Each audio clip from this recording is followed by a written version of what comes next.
Konuşmama fırsat bile vermediler. Vurmayın abiler, sigaradan öksürdüm. Korona illeti bir gün elbet bitecek.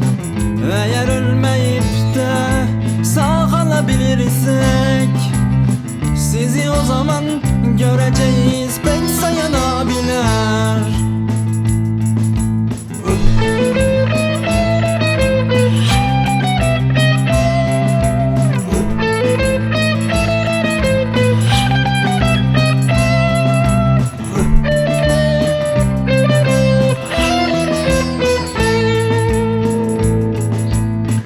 Korona sandılar, ağzıma vurdular. Konuşmama fırsat bile vermediler.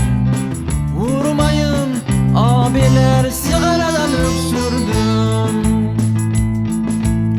Vurmayın abiler, sigaradan öksürdüm. Sigaradan öksürdüm. Sigaradan, sigaradan, sigaradan, sigaradan, sigaradan öksürdüm.